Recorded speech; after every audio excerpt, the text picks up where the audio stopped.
more sorries. No more sorries, no more sorries. Boy, I'm a trip, no luggage. God forgives and I don't, I hold grudges. No more sorries. I'm going through hell, anybody seen heaven? Oh, niggas crazy, or I'm crazy too. The ops know it's on site till they 82 and up. In my price that went up. They was sleep, I've been up. They was down, I've been up. Boy, don't make me cuss. I've been going through a lot. But then again, tell me who not. Shit, I'm going through hell, anybody seen heaven? Blowing on that 8th and I just quit the 7th. Damn, don't judge me, fool. I'm just a sneakerhead with some trust issues. I don't trust the president, I don't trust some relatives. Fuck up on my face, I ain't buying what you selling, bitch. If niggas cross God's son, they probably cross me faster, I'm just my mom's son. I'm just a Martin Luther King that done turned into Malcolm. Posted by the curtain with a shotgun. I remember I was down and they kicked me. I forgive, then forgot, I forgave, please forgive me. Boy, I'm a trip, no luggage. God forgives and I don't, I hold grudges. No more sorries, no more sorries. No more sorries, no more sorries. Boy, I'm a trip, no luggage. God forgives and I don't, I hold grudges. No more sorries. I'm going through hell, anybody seen heaven? You don't know nobody. You love your own self. No more sorries, no more sorries. No more sorries, no more sorries. Come on, love you. And sorry. You don't say nobody you sorry.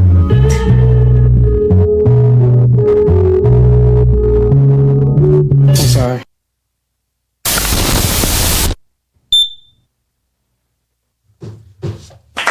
Yo, you already know what it is. It's your boy World Rama. We be back for another episode of Grindhard TV podcast in S.STREET Media Studios. You know what I'm saying? And we still in Black History Month. Yes, sir. Don't think I forgot, because I got a couple more clips to come with y'all for my peoples. You heard? But yo, we gonna get right into it. The music that I just played, it was called, you know what I'm saying? No More Apologies. Right? Right. Apologies. It was called, well, it's basically called Apologies. You feel what I'm saying? And it's from an artist named Nujack Mac in the building with us today, y'all. You know what I'm saying? Word. First things first. Where you get that name from, Nujack Mac? Let's go into that right away. That's crazy. Right, I got it from a homeless nigga. You remember I was telling you I was working at Sam Ass, right? Oh, right. And you ever seen a nigga that was like so bummy, but you know how like you think it's Yeezys or some shit? I'm thinking he on some shit like that. He tell me he worked for LL Cool J. He wrote for Justin Bieber and all type of shit. So I'm like, yo, take my number down. He invite me to the spot. I get there. It's a homeless shelter, right? Mm-hmm. I get there, I'm walking over like fiends on the floor and shit. I'm like, yo, where am I at right now? And then he like, yeah, this is a homeless shelter. I'm in a fucked up position, whoop-de-whoop. So I get up to his, the apartment and shit. He got like 3 names, like 3 sheets of paper full of like nicknames for me. Cause I'm like, my name is Nuisance. And he was like, yo. Your real name is Nuisance? My rap name was, I used to battle rap and my rap name was Nuisance. He was like, yo, you don't want to have that attached to you because like law of attraction, I don't know if you believe in that shit. True, because a lot of times when you have a name like that, like that means kind of like mayhem or drama or demons, you attract that and then that could hinder your shows. Exactly. Yeah, you know what I'm saying? And then at the shows, niggas fucking up my name. I'm going to the shows, they like, yo, we like to welcome to the stage, Nemesis. Like, I'm like, yo, my name is Nuisance, bro. So you probably should have spelled it the new with a sense, because then they could just read it. New sense. That would have been easy. Now I'm thinking that's what Ebonics writing it comes into play. You writing it out how people will pronounce it. So the word new and sense. If they get that wrong, then they just can't read. Yeah, that was crazy. I'm like, yo, every show though, bro. I know, because when I'm, people be getting my name wrong a lot too. World Drama, World of Drama, like it's mad shit. I understand what it is, but it is what it is. But go ahead, finish your story. But bro had a list of 3 sheets with names on it, and I seen the one that Nujack Mac that stood out because I'm a fan of Mac Miller, right? And I'm a fan of Michael Jackson, so I'm like, all right, recipe Mac. Jackson. I'm gonna just throw this 2 together, and that's my like previous name, Nuisance. So I just said, all right, I'm gonna just put that shit together and we're gonna come up with that name. Nujack Mac. So shout out to So there y'all Jay. go. There y'all go. Y'all Shout know out where to this name JC came from. Rockwell. I don't know if he's still out there though, but that was the guy that helped me with that name. So where you originally from? Like what you rep? Oh yeah, I'm from Harlem, bro. Harlem, I love to okay. say that shit, bro. Born and raised? Born and raised. Oh, you a 34 Harlem nigga. years. That's a Harlem. Dipset. That's a Harlem nigga right there, son. Dipset, A lot of man. spitters come out of Harlem. Shout out. Who's your top 5 out of Harlem? Top Cameron, number 1. Max B, number 2. Okay. Who else is from Harlem? I feel like I'm cheating if I say Joel Santana, Jim Jones, and like, you know what I mean? Because it's like the whole Dipset. Yeah, but I'm talking. Well, so it's your top 5. So It's that's your top 5. That's okay. 4 right there. Okay. Who else is from Harlem? That's fire. It's a lot. I'm surprised you put certain ones on there because there's other ones that's fucking phenomenal. That's old school, or like that's like It's niggas that's under some of the people that you said that came out after them was still way better than them. Like Cameron, you said, Max B, you said, like those are. But when you went to the other two, it's other dudes that's like flaming them. Who's flaming Jewels, bro? Bro, who knows? J.R. Ryder is flaming. Oh, nah, you bugging. Yeah. I'm tweaking. J.R. Ryder, but I still did J.R. So what? J.R. Ryder, so boom, that's the top 5 right there. J.R. Ryder. Crew. So you're basically your whole crew is Dipset niggas besides Max B. Yeah, I mean Max B, he's like almost as Dipset, and then you know how that shit went. You know what I'm saying? But look, you got McGruff, you got motherfucking G Dep, you got Big L. You got you got Showbiz. No, those from the Bronx. Mace is fire. Oh, yeah, Mace. When he was Murder, like before he started doing all of this dancing shit, that nigga Murder was he got fire. lit, though. I ain't gonna hold you know what I'm saying? You got doing a lot of niggas. Black Rob is from Harlem. Like you got a lot of niggas from Harlem that's fire, son. And you think they flaming Cameron? No, I didn't say Cameron. I said Jim and Jules. Nah, Jewels. You ain't gonna disrespect Jewels. No, Jewels like is dope. He's dope. But J.R. Ryder is doper. J.R. Ryder, I'm not gonna hold you. Yo, Pedro, if you looking at this shit, high school. J.R. Yo, matter of fact, I want to put this out there in the energy. Like you said it's energy stuff. I'm putting this out there. I now do Watch Wednesdays, me, Renoir Dollars, and Lady Success every Wednesdays in Queens. Moonlight Corner, 22702 Linden Boulevard in Queens, or every Wednesday. This first Wednesday that's coming up, this 26th of February, it's going to be Lucy the Movie / soundtrack media mixer. We doing that every Wednesday, gonna be a different theme. But the reason why I was bringing that up is because I'm also gonna start like going in with certain artists and doing events with them, whether it's me booking them or me going into an event with them. So if they pull their fans in, then we could break bread at the door. It's not about me just booking you and you coming there. It's about us doing an event together on a Wednesday, and we promote it, and as the people pay for their tickets or they come in and pay, I break bread with the artists, because these are artists that's from back in the days. They're not super relevant now, but you still got fans, and we could bring them fans into this establishment and make money at the door. We could all eat. Nah, you got it right. Niggas I got a platform for niggas on a Wednesday, which is an industry night. If you lit like that, or you feel you that lit, let's do an event together. You bring your fans out, and I got a platform for you. And it's being streamed live on Rough Riders Radio's platforms, S.STREET Media platforms, Grindhard TV. We out here. We really got this shit going on. So now I have a platform, a dope performance platform too. It remind me of Tramps from back in the days. You know what I'm saying? Shout out to Live and Direct, my nigga Peter Oasis from back in the days. They used to have this club on 21st Street in Manhattan called Tramps, and mad people performed there. That's the spot that Eminem first performed in New York at, in Tramps. Oh, shit. You know what I'm saying? Post and Marshall Mathers just dropped today, like it was like the anniversary, but that's crazy. So again, like I do every Wednesdays now in Queens, Linden Boulevard, Cambria Heights. It's called Moonlight Corner, and the first one is this Wednesday, the 26th. And it starts from 6 to 12.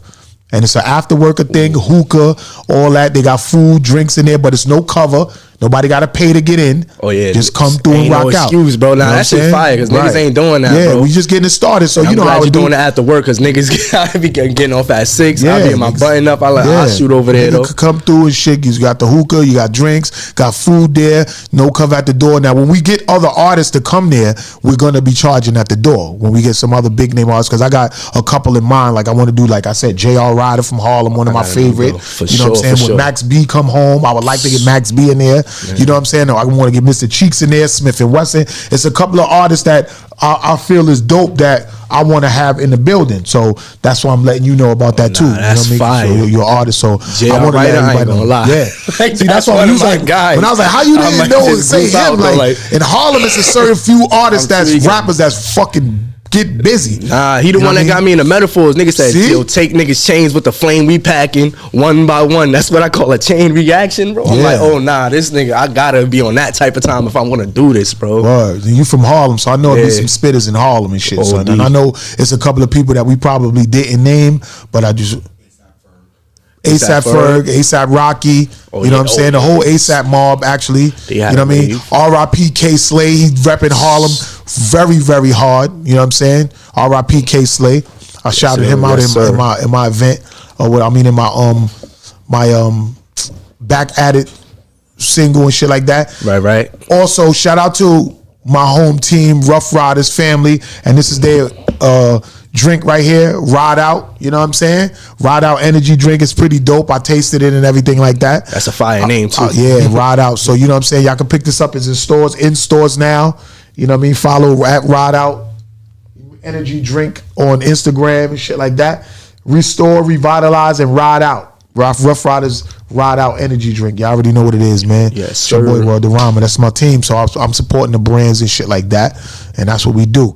Shout out to Miss Info. Shout out Rand. You know what I mean? Shout out to everybody over there. Wow, everybody. You know what I mean? Yes, R.I.P. DMX. Shout out to his wife Desiree. She was a wonderful, sweet soul at his tribute birthday party at SOB's. I still got mad content on my page. I could go check it out.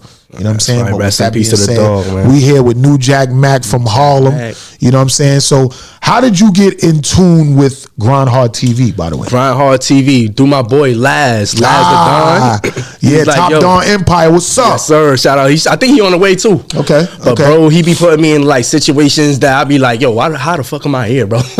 But he put me on to you. He's like, yo, listen, I know I'm trying, because we trying to get the paperwork right, because this legal shit is crazy. Right, yeah. And he also try to put me on the situations that I don't know about. He like, yo, I got a homie named World. He do interviews. He actually all over the place. I'm going to link you up with him. Y'all going to get this shit popping. It was literally like, he said, yo, 15 minutes, I'm going to hit you back. He hit me up in 10. Yeah, that's like, he linked me up with you. I'm like, oh, yeah. And I feel like I seen you at a couple events. I'm like, yo, I seen bro before, gang. Yeah, I be around for sure. That shit was but crazy. The thing about what we do over here, you know what I'm saying, in S.STREET Media, is that it's like a whole conglomerate family of people that's tastemakers that's doing shit. Right.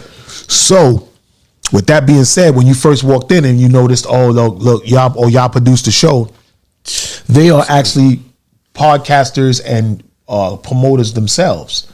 They have their own showcases, they have their own podcasts, and they have their own things going on. So when you come through S.STREET Media and you coming on my show, or if somebody's coming on one of their shows, there's still so many other shows on the platform that have a lot of things going on. And Math, who is the fucking captain of the ship, he always doing events. So now he's alley-ooping up events to other people to be involved. So all of the podcasters that's on this shit, he'll have an event. You know what I'm saying? Like an algorithm event or any different type of event. And he'll line it up with one of the other podcast shows that's here. So they can now bring their peoples in and get their fans and everything that they got going on to be a part of that show. So now you a promoter now. Oh, yeah. Now you got events. You don't just got your podcast. Now you got clubs and different venues that you could do that you're a part of under S.STREET Media. So any artist that come through this umbrella is going to get multiple shine. Yeah, that shit sound like a web. Like, yo, you fucking with him? Oh, nah, we got something going on over here too. We over here. So it ain't no hate. Teamwork, it ain't no hate shit. It's all love, because all the artists that come through this S.STREET Media platform, they get linked into bigger and better things. You know what I'm saying? That's what I'm talking about, bro. You know what I'm saying? I ain't gonna front. Pacheco and you know what I'm saying, they got a lot of shit going on too. You know what I'm saying? Like they got. He's on TV. They got their own shit going on TV. They do a lot of events and stuff like that. You know what I'm saying? AKA promotions. They got a lot of shit going on. And together, everybody just wins.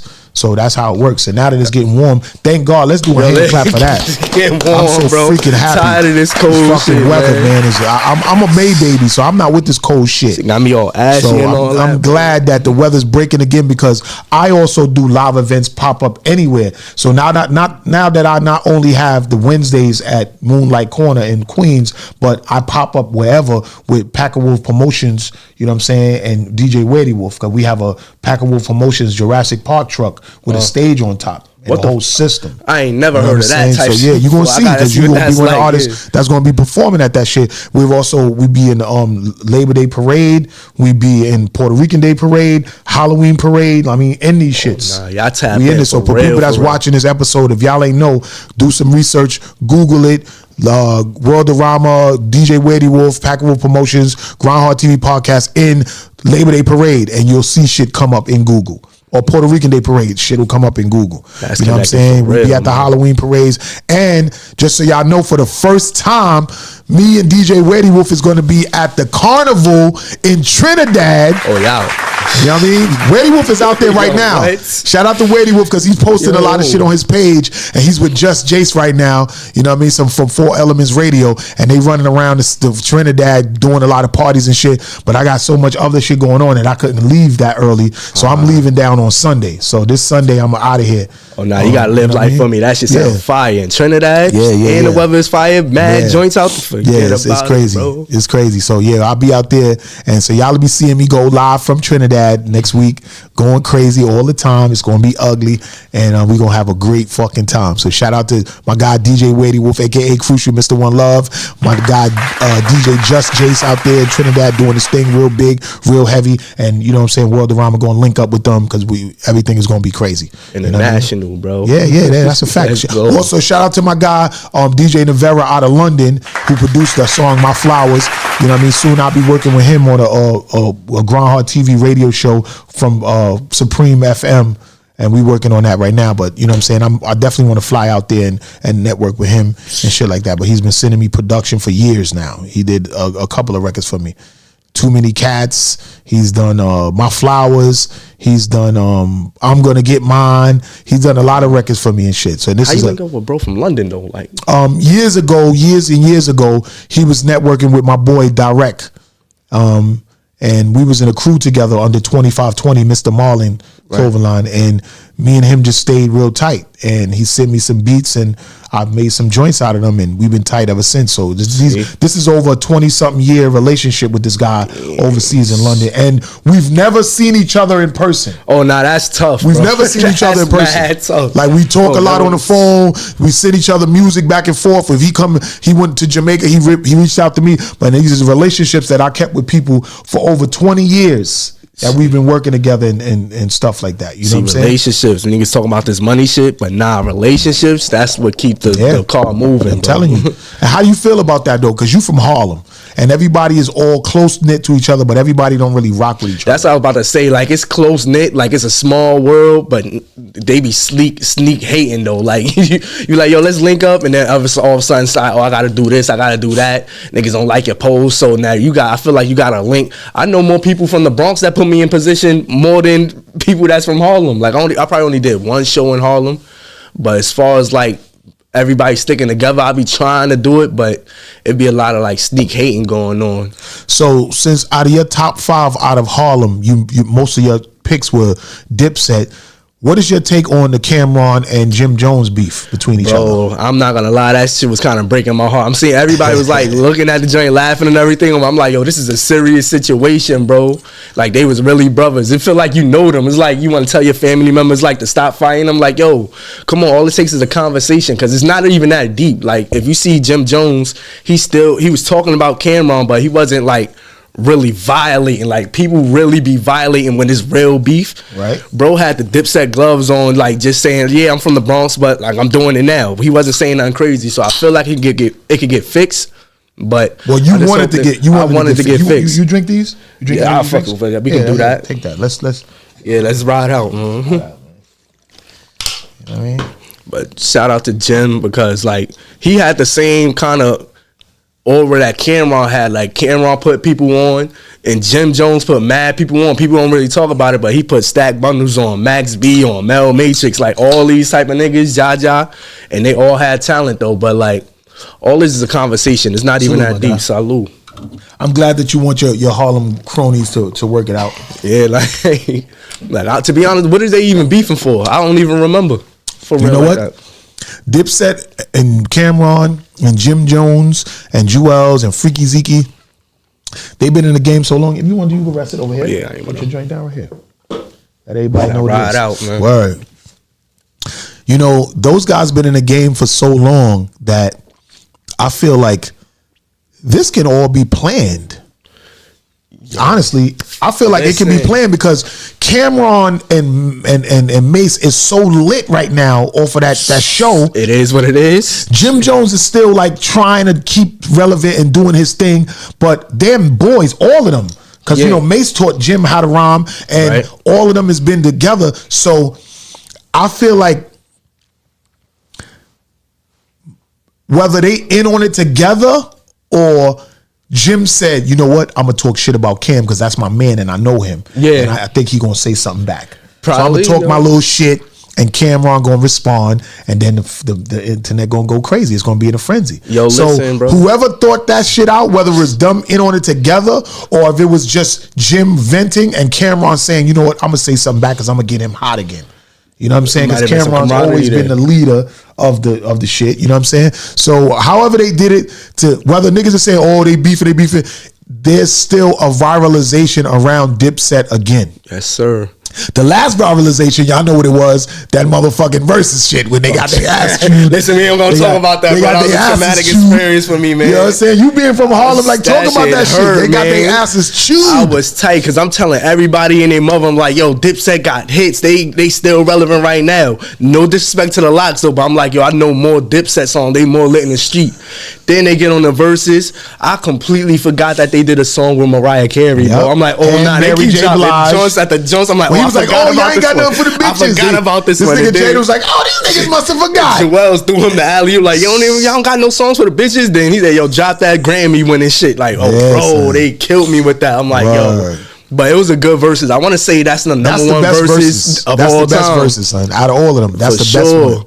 But I feel like that was the best one. A lot of them was really good. Yeah. But I think that was the best one. Because when I was watching that shit, I was like on the edge of my seats. And then when Jewels went through Jada and Styles and bumped them, and Jada took the nigga fucking crown shit and threw it down and stomped on it. I'm like, me seeing that for the first time, because I watched it live. Yeah. Because I was supposed to have been there. Yeah. But I was like, nah, I ain't going in for that. I'm going to watch this shit. Oh, you bugging. I should have went. Yeah. I should have went. After seeing that, I was like, damn, I should have been there, because I would have went got right in. But when I seen him take the crown off and threw the shit and stomped it, I said, yo, these niggas is getting fucking demolished right now. Like, I know what Jada was. I looked at Jada like, that nigga's the true warrior battle rapper. You know what they say, battle rap? No, he is battling in there. Yo, niggas, and it was all love though. You know what I'm saying? It was kind of disrespectful, but it was still all love. So they went on tour after that. Yes, it was love. Shout out to Dipset. Shout out to fucking the Locks. Shout out to all of the hip hop crews that stayed together through the test of time from the golden era. It's not a lot of niggas that's out there. You know what I'm saying? Who you had your money on though?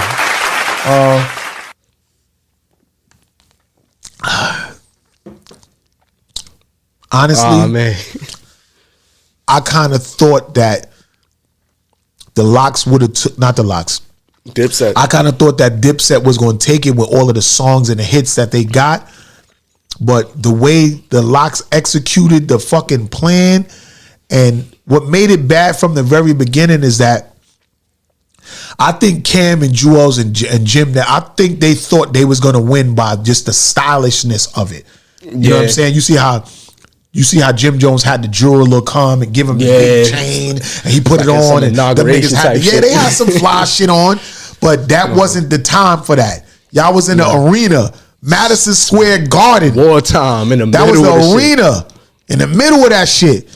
Y'all was supposed to go crazy. And you know what's even more crazier to me? Because that was the same thing. That was the same place where the Source Awards was held years ago, where Suge said, oh, you know when niggas dancing all in the videos. Facts? That was the same fucking arena. Oh, nah, you learned something I was every there. I was day. at that Source Awards, my nigga. Oh, Standing nah. right in the front. Nas was sitting there. AZ was sitting there. Mob, like we was all Nah, there. I got Just 1,000 looking. on that alone. The energy was crazy. And I was like, yo, so looking at the ceiling is the same way. You know what I mean? How they got the architect of the ceiling. So when I was looking at that shit, it reminded me of the Source Awards from that year. And I was like, Legendary damn, why is shit. Cam and them like lip syncing? Why is they like not taking this shit serious?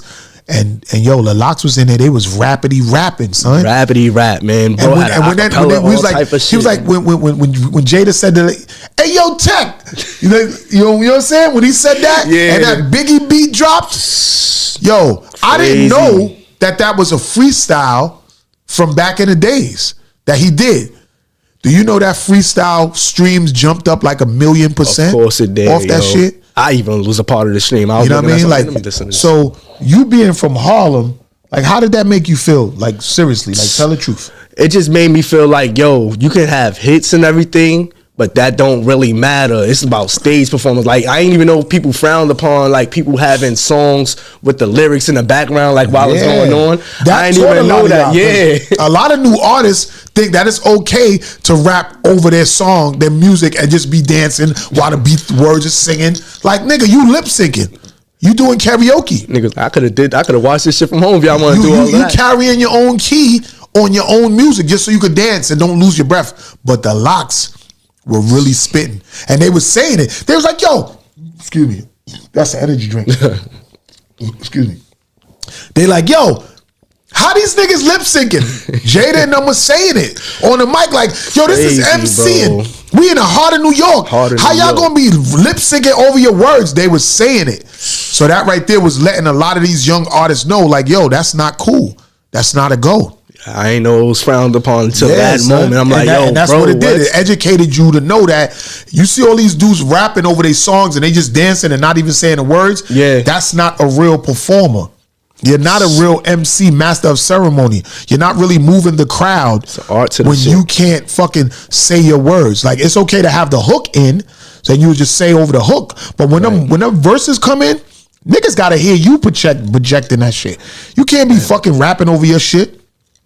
That's why artists is all supposed to have TV tracks. TV tracks is the ones where no vocals, maybe just ad libs. Yeah. The hook is in, but you gotta be saying your shit. And it come across to the crowd better, like with the energy and Yeah. everything. And then you got your team. And shout out to that DJ, whoever that DJ was, he was on Technician. point. Shout out to Technician because Shout they out was all Technician. in sync. Like Dipset, they was cool, but you could tell they didn't like practice together. Like one person was probably there one Yup. day. D Block, they was over there practicing every day, rehearsing together. I'm like, oh nah, they got they joint all the way in sync. And They that got on the same definitely lesson. smacked the shit out of Dipset, boy. That was versus, bad. there was no, oh, well, this one and that one, because they all did 20 songs. Yeah. There was no, oh, he took it with that one, he took it with that one. Dipset did it so poorly, and they came in so unpracticed and unprofessional that the Locks took the whole shit. So even if it was one Dipset song like Bowling, that came, because they kept saying, like, yo, when you gonna do Bowling? Because we know that's what y'all got, y'all gonna come with. When he did it, it really didn't matter. It was just good that it played, but they was too far gone. Way too It's like the far Super gone, Bowl. bro. You know what I'm saying? Like, the Eagles smacked them so bad that even if they tried to do something better in the last two quarters, It didn't matter. It wouldn't matter. Like, Didn't I was matter. getting smacked the whole first two halves. They getting- So it was like, shut the fuck up and lose. Getting sacked 5 know what times. I'm I'm like, saying? yo, turn this shit off, bro. They All right. bugging. So your top 5 was those guys that we just discussed. From Harlem, yes, So what's sir. your top 5 MCs, period? Top 5 MCs, period. Yeah. I want to say J.R. Ryder, Lloyd Banks, Kendrick Lamar. Wow. Now these next two. That top Jay-Z, Okay. lyricist. Can I go Eminem? I can go Eminem. That's my 5 right there for lyricist. Okay. Indeed.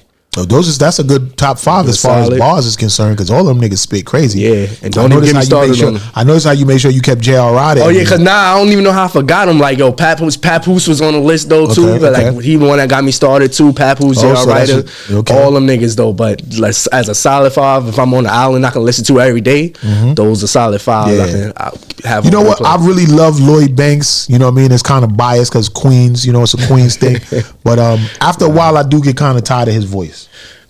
I feel like when he was younger, the voice was like, I do get kind of tired of his voice. Like, oh, you know what I'm saying? But shout out to Lloyd Banks. He's definitely one of the elite spitters out here in the game. And honestly, he's another artist that I would like to book him or go and do an event with in Queens. Like, I don't think he'd be out enough. Honestly, what he's contributed to the hip hop culture and the era when G Unit was so on fire. Man, listen. Like, I think he needs more exposure. To me, I don't think he that type of nigga. I feel like he just want to do his thing and just go home. He give me that kind of vibe. I get it, but I'm saying, nigga, like, yo, I'm one of the people where if I got avenues and platforms that niggas could come out and really get some exposure. Because remember, when I do live events, my lives is going, cameras is rolling, people's out there. Like it's a lot of exposure. So I feel like Lloyd Banks, since he separated himself from 50 and Yayo and the whole G Unit shit. Yeah. I feel like he's now really independent, but I feel like it's so much more that he can do independently that people can see him more and be more into him, more interviews he could be on and doing more shows and just being around more independently. And he got a name, so he could make money. He definitely can make money. You know what I'm saying? Yeah. Get so outside. Lloyd Banks, if you watching this show, please, I want you to know that, you know what I'm saying? Yeah, I said, if I listen to you too much, eventually I get tired of your voice or whatever. But at the same time, you are elite spitter. You are up there. You up there as far as spitting in your songs, and you from Queens. And I would love to have you to come in and do an event with me at the Moonlight Corner. You know what I'm saying? Yeah, like, make that. And so I just said 2 people. I said a few. I said Lloyd Banks, J.R. Rodder, Smith & Wesson. And I spoke to Smith & Wesson the other day. I was at the Infinity joint. Like when he was saying, Mac was saying, oh, yo, I see you got mad clips of Busta and all that. I was at the Smith & Wesson Infinity party. So shout out to my guy Renoir Dollars, because he definitely right in tune with the whole boot camp clique. He runs around with Tech and them all day still. But it's certain artists from the golden era that I would love to go in and do an event with. And we could break bread. Like I got the venue, I got my own day with my guy Renoir and Lady Success. Right. You know what I'm saying? From E-Mark Entertainment. And I feel like some of these artists from the golden era from back in the days, like I got the spot and I'm gonna, televise it. We could even do some shit where we could film this shit and pay-per-view it for people around the world to see it. And we could make bread that way, where we could get people to come in, they pay to come in, but we'll film it. We won't go live, but we'll film it, and then we could put it up on pay-per-view on Roku, so that the people all over the world, your fans all over the world, they could pay $10 just to watch it after we film it, because that's what pay-per-view is. Yeah, just you know what I'm saying? Just pay $10 and you can watch the shit. Niggas got $10, bro. Yeah, got $10. I ain't gotta always give it to YouTube for free. You know what I mean? It ain't always about YouTube. You feel me? Like, and I'm dead ass. Like, I don't always have to give it to YouTube for free or Instagram for free. You know what I mean? They taking too long to pay off or shit that they owe or the content that we create. So I could go in with some of these artists and be like, yo, let's get together. We could promote this shit, put an event right up with a ticket link. They come to the door, they pay. The spot got the food and the drinks. They got that already, but we got everything else. And we could pay-per-view this joint. You know what I'm saying? And every time that niggas doing something, you know what I mean? All over the world. Because when I be going live on my YouTube channel, I be having anywhere between 300 and 10,000 people tuning in. Damn, so if I could get $10 from them people from Roku or wherever else, then we do eat. The math, man. So if it's a name like Lloyd Banks or J.R. Rodder or Smith & Wesson or anybody, and we doing an event together, where it's not just me paying you your fee to get there. No, we doing this together, so that when we break that bread is getting split in pies. And if you feel you hot like that and you got fans out there that's going to pay attention, then that's how we could really get the money. So I'm not just going to book y'all. We're going to do this shit together, and we're going to really make money that way. We get the door, we get the ticket sales online, and we get the streaming pay-per-view bread. I'm the guy for that, just so y'all know. I'm the guy for that. So all the artists or whoever's watching, and we could do some. I mean, all of the artists back from the golden era, because it's a lot of y'all that I've been dealt with. You know what I'm saying? Shout out to Smith and Wesson too as well. Because when I was just at y'all Infinity LP, the new joint y'all got, shit is fire. Right. They got a hook being sang by Ralph Tevin Campbell. They got Tevin Campbell on there, lit. And Tevin Campbell on the hook. And they did some guy shit over, like one of the old Bye-Bye or some shit like that. Fire, son. Yo, I need to hear that, though. Smith & Wesson new album, Infinity, fire. Matter of fact, let me see it. Yeah, please do. I gotta hear that shit. Like, I couldn't even imagine that. Yo. That is tough. And then the guy, those are dope. Nujack niggas. They killed that shit. Yo, we in the building right now. We got Nujack Mac in the building. You already know this from Harlem. You know what I mean? We discussing a lot of different things that's going on here. We learning more about him and everything like that. You feel me? Word. Infinity. And Smith and Wesson, is that the dude that used to run around with Buckshot? Yeah, Buckshot, yeah. All right, boom. Because I heard of Buckshot, a Knife Wonder. Yeah. That's my dog. When it comes to making beats, that's how I got put on a Buckshot. I heard of Smith and Wesson. The whole thing up here. Nah, I don't think. Is this the whole? No, that's just 2 songs. Oh, this is one of the songs. You think you're sore in the morning because of your age? That's one of the songs. You know what I mean? Damn ads. You will be here forever. Original man, the maker, owner, creator, alpha, omega. It's in our nature, we out for the paper. Experience trials and tribulations. We gonna go into a song session later. You know what I'm saying? I want to get back into that, but I want to talk about this party real quick. So I was at what is it?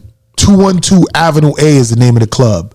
It's like a nice little bar lounge and shit like that. And I was there the other day at the Smith & Wesson's Infinity release party. It dropped that night, and it was what it reminded me of? Remember when I said earlier that club that I'm doing my Wednesdays in reminds me of the club Tramps? Yeah.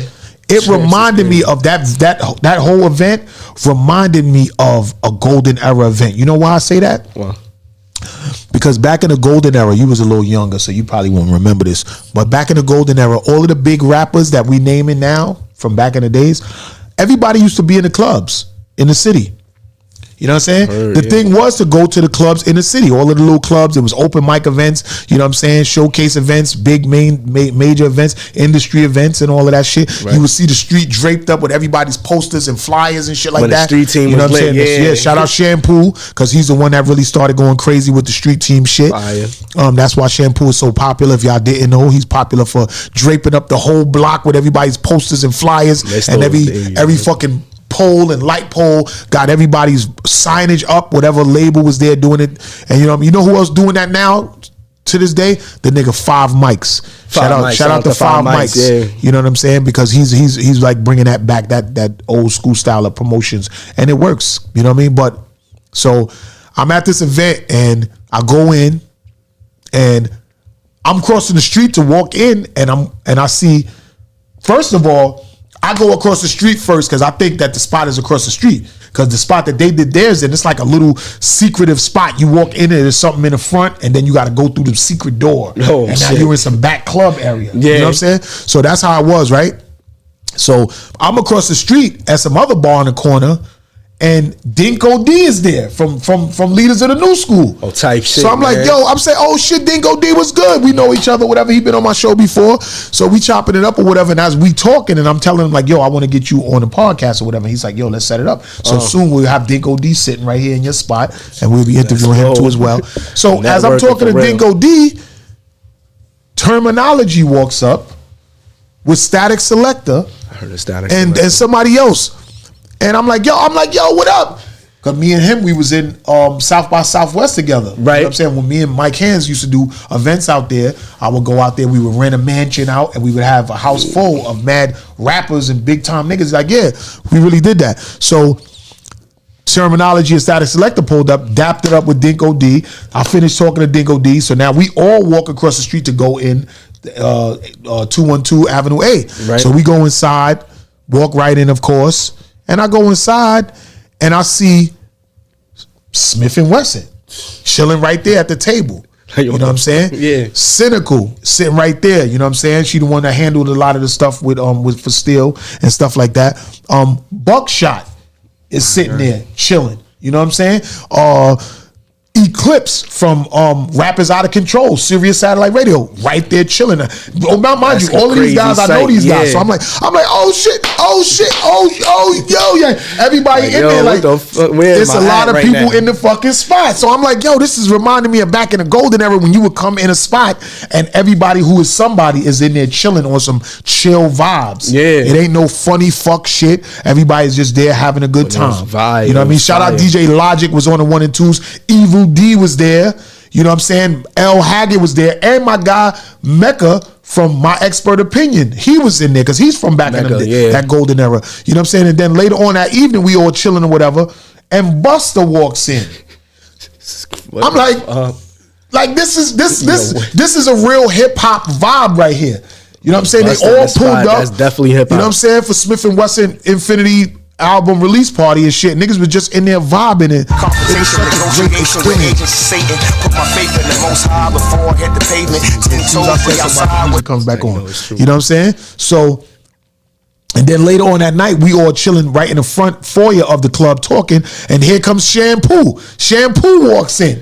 So it's like, yo, it was a fucking great night, man. Forgive me if it's certain industry people that was in there that I didn't remember, that I didn't shout out, but yo, it was just a great night, and there was a lot of important people in there that just vibing, chilling. There was a girl named Janelle. She was celebrating her birthday. Yo, and all of this on my live. Y'all could go to World of Rama the Hoff on YouTube, and you can watch it, or you can go on my Instagram channel, World of Rama on Instagram. You know what I mean? I always go live places and archive shit and then take the footage and do whatever I want with it. But the stuff that I'm telling y'all, if y'all watching this, y'all can just go to my live. It'll say Infinity album release. You got the cover to whatever the flyer was, and you can watch the whole shit and see all of the stuff that I'm talking about with Busta and Leaders of the New, you know, everything like that. So it was a dope night. Fire. So salute to Smith and Wesson for still contributing to the culture, putting out dope ass. They got a song with, like I said, who I said? Tevin Campbell. They got a joint. They got a joint with Buckshot on it. They got a joint with Sean Price on it. They got a joint with. Price? They got a verse from Prodigy. So R.I.P. Prodigy, R.I.P. Sean Price. They got both of them on there. They got a joint with Bernadette. She's on there. That's Sean Price's wife. So it's a lot. It's dope. That's some real hip hop shit, man. Sean Price, he was a spitter too. I ain't hear that in a minute. Rest in peace. So look, I just put a clip out, right? Because when we were in the foyer of the club, the front part of it, Busta was out there talking to Bernadette. So I guess Bernadette was saying, yo, when can I get a verse? When can I get something done with you? Right. So Busta was looking at it as, I'm going to do whatever you need because I respect and love Boot Camp Click and Sean Price. And since you are his wife or his widow and the mother of his child, I'm going to do whatever it takes to help you. But I'm going to bust your ass in that booth.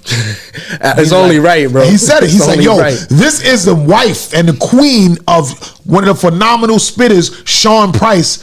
So I'm going to bust her ass in this booth. But we going to do something together. Be playing. I got all of the footage. I was filming while they were talking about that. So I just released a clip to it. It's out right now. Y'all can go to my page, World of Rama on Instagram. Grindhard TV podcast on Instagram is out there. Busta Rhymes is definitely on my page, liking it and throwing up fire emojis. Yes, that's dope. The one and only Imperial one, the Dragon, Busta Rhymes, is definitely interacting with my shit on my page. And I got more clips that I didn't put out yet because I was filming some with my camera and some was live. And I'm gonna be dropping clips all week of me and Busta in there bigging up Smith and Wesson and the whole boot camp clip. So let's give a hand clap for that. You know what I mean? Like a first hip hop nigga I ever fucked with, bro. Busta Rhymes is an icon. He's big. So is Smith and Wesson. So is Buckshot. You know what I mean? So is all of them guys that was in there. You know what I'm saying? Like I fucks with all of them. They from my era, and you know what I mean? Like I respectfully, I got mad love for all of them and what they was contributing to the culture. So salute to them, all of them. Real quick, I got a question because you can ask questions. I know you from that era, and I always used to hear shit about this club called the Tunnel. Oh my God! Tell me a little bit about that, because I wish I was back in that era, because that shit sound lit, bro. I'm gonna tell you this much: a lot of dudes nowadays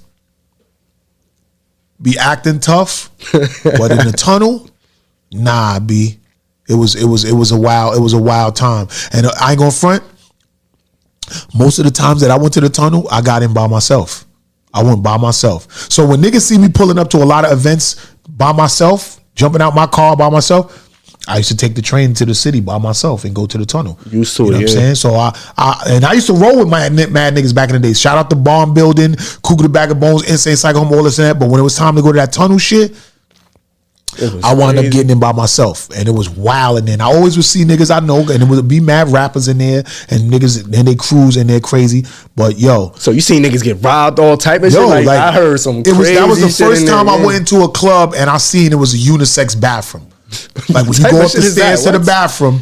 The bitches and the niggas use the bathroom together. Nah, that's unheard of, bro. Yeah, like, what they got going on? No, you go up in there and remember how it's like a line of bathrooms and they all got their own door. And all of the sinks is out there. So it's like that, where you could go in there. And they got clubs like that now. Like, matter of fact, when you go to Media Mondays at Hotel 50, when you go in the back to use a bathroom, it's just like that. You go back there, it's the sinks, and they got all of the doors. And everybody use the bathroom or whatever, but the Tunnel, that was the first time you seen that. That was the first like introduction into hip hop where it was unisex bathrooms like that, and it was mad wild. Niggas was up there fucking. I can imagine they got robbed. It was everything in the Tunnel, bro. Like, you know what I'm saying. And I used to be in the Tunnel, so I know exactly what they talking about and what it was like. So yeah, the Tunnel was definitely and security guards was fucking niggas up just for fun. They was fucking niggas up, like throwing niggas out on their fucking head for fun and all that. And when you fucked with them and you tip them off or whatever, you could walk in with weapons and shit like that, and they'll let shit go. Because all them niggas that's walking in that joint, they getting money too. You got DMX going in there. Of course, they like, we getting in here without weapons. You gonna keep it on the hush. Yeah, do this to this boy. Actually, God bless the dead, Chris Lighty. He was the manager of that shit. You know what I'm saying? Him and I forgot the white lady name. I forgot her name, but yeah, Chris Lighty was one running that shit in. He used to let a lot of certain niggas get in with they blickies and they nods and shit like that. I hear 50 talk about Chris Lighty a lot. Yeah, Chris Lighty was a good guy, man. Shout out to Chris Lighty, rest in peace. I remember when I used to go up to Violator all the time and we used to chop it up and talk because I was trying to get down with Violator. So much respect to Lori Dobbins that worked up there. I was always going up there through her, but when I got up there, that's when I met Chris Lighty. I met his brothers. I met Mona Scott, and that's the first time I seen Yandy running around. That's why when I seen Yanny one time some years ago, and she was like, I feel I know you. I was like, you do know me, because when you was running around as an intern in Violator, I used to come up there all the time with Lori Dobbins, trying to get tight with Chris Lighty. I was the industry nigga that was marketing and doing all my thing. So I would be at these places, and I saw Yandy. She used to run around with her little tight top. Cause you know Yandy at the time, she wasn't like, she's not breasty. She's not. Oh nah. She don't really have titties like that. So she would have on some tight bottoms, some poom looking type shit, right, yeah, and some tight top, but it would be no real titties on the top. But she was running around doing her thing in that office, and I remember her. It was a long time ago. Nah, that's fine. 50 bust into a couple of my meetings, like, yo, y'all fuck with 50? Like, yeah, I met these people and I've been around them and shit like that before they really got huge and stuff like that. I wish I was carrying cameras around then. Man, listen, them cameras was around back then. A lot of people would have been locked up because I heard they was doing all type of shit, bro. And speaking out the industry. Well, I would say that I wouldn't want to carry cameras around to catch all of the drama, but I would like to have that footage of them before they blew up. Like how I got Kendrick Lamar, or like how I got a lot of artists on footage before they blew up. Yeah, I got Kendrick Lamar when he was the hype man to J-Rock. I remember he used to do hype shit for the K-Rock. Yeah, because you remember, it was a lot of them. Schoolboy Q, J-Rock, Kendrick Lamar. A lot of people was signed to that label, but it wasn't everybody's time. Right. So remember, J-Rock went first, then Schoolboy Q, and then Kendrick. And Kendrick took off and never came back down. Still going up. And now, and you know what I'm saying? So that's how that shit go. Like, whatever artist put the work in, you know what I'm saying, they're gonna they're gonna reap the rewards of it and shit like that. But with that being said, I wanna go into a couple of songs. You know what I'm saying? Right. I wanna play some more of your music. How much music you got? On YouTube, it's just me making beats on that. You got to go to the cloud. Oh, okay. What's that? SoundCloud? SoundCloud, yeah. Oh, okay. Let's do some SoundCloud because I want to get some of your music on, and I want people to know, like, you know what I'm saying, or hear what you got to offer because we came here to talk about you. You heard? Yes, sir. You know what I mean? So I didn't know you was in the industry like that, bro. Yeah, I know you got stories. So all that, like that Diddy shit, like them parties, like, have you ever been like invited to the whole type of shit? So you was like, the only time I partied with Diddy was when Jay-Z did the American Gangster video when they was in 4040 Club. Yeah. That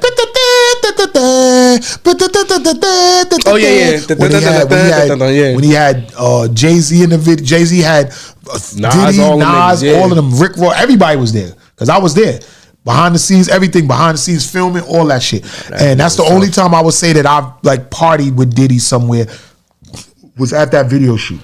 Man, you know what I'm saying? That shit was probably fire. I never been with him anywhere else. You know what I'm saying? Like that. Like I've been at events with him where he was hosting and I filmed it, but I've never been nowhere partying with Diddy like that. So I couldn't say, you know what I'm saying?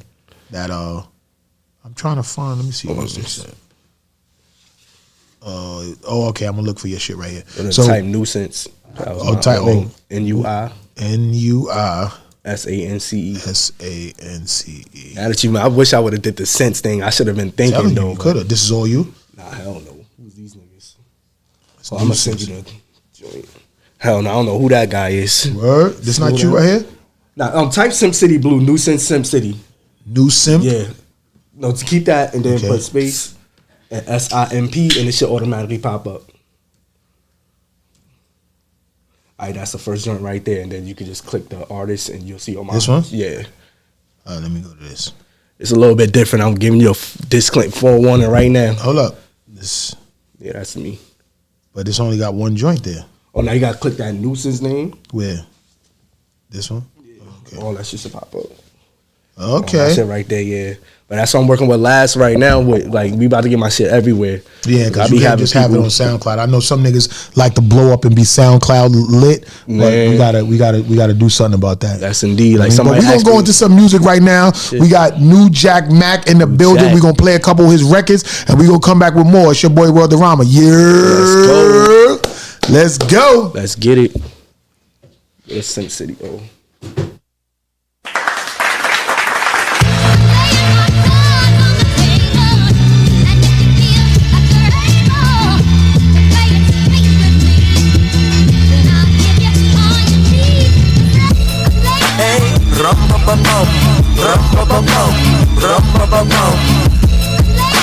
I march to my own drum.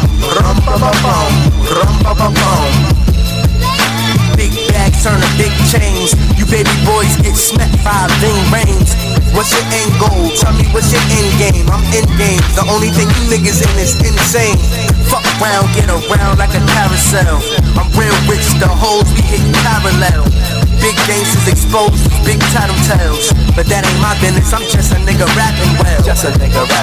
I meant to say I'm rapping great. Bitches better have my money, I don't wanna smack a face. I don't wanna smack a face. Niggas want my style, but these motherfuckers lacking taste.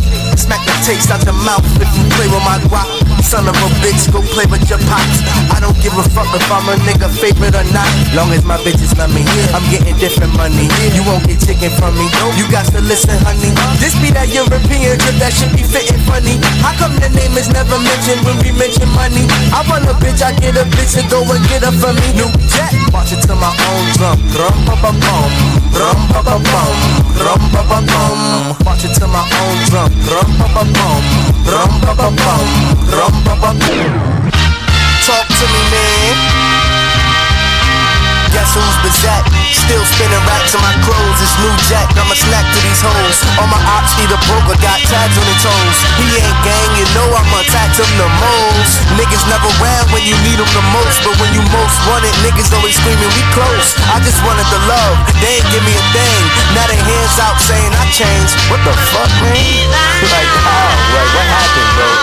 I said I wanted to rap, and you was laughing, bro. Now they talking all crazy, don't you start that shit. He told me I had to grow and I should guard that bitch. If you plotting on me, king, you better call that quits. Do a nigga had to go and make a call right quick, huh? Bag on your head like African laundry. Make that shit look like an accident, homie. I'll take this shit to the maximum, homie. In my own lane, ain't no traffic here, homie.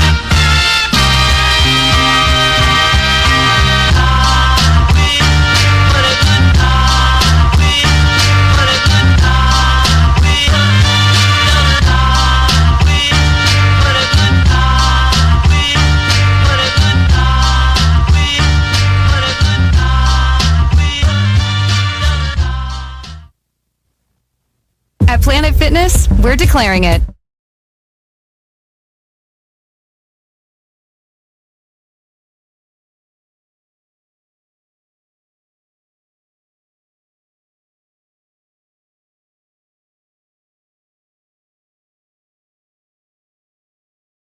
Let's do this. Planet Fitness today and save $28 or more. Just $1 down, $15 a month. Cancel any time. Deal ends February 28th. Street lessons breed an expensive. You ride around in local whips, bricks, nigga foreign. He ain't flexing on these niggas. They pour liquor to honor soldiers, battle addictions, but in the end we all die sober. Mic therapy, my specialty. Manifest my destiny, my legacy. Forever, forever. We will be here forever, forever, ever, ever. Do you understand? Forever, ever, ever. Forever, ever, ever. Forever, forever, ever, ever. Forever, forever, ever, ever. Legacy, legacy, legacy. Life, death, afterlife. Just a soliloquy of the trilogy, the trilomy. I was the life of the party. Now build over coffee with Rohan Marley. It's gnarly, but high regards behold his family. I remember watching them play linebacker in Miami. It's uncanny how the show would flow. Jack the rapper, if you know, you know. It's unclear why you poking on a sleeping bear. When Outkast won Source Duo of the Year, I was there to 9-5. Rap God, soul pies. Whoever thought hip hop could change lives? Now I'm in the limelight cause I rhyme tight. Shit ain't even right how I abuse mics. Full circle, color purple on the weed hairs. Common sense, we relevant and we will be here forever, forever, ever, ever. Get what I'm saying? Forever, forever, forever. We will be here forever, forever, ever, ever. Do you understand? Forever, ever, ever. Forever, forever, ever, ever. Forever, forever, ever, ever. Forever, forever, ever, ever. Do you understand it? Get what I'm saying? Forever.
Hey,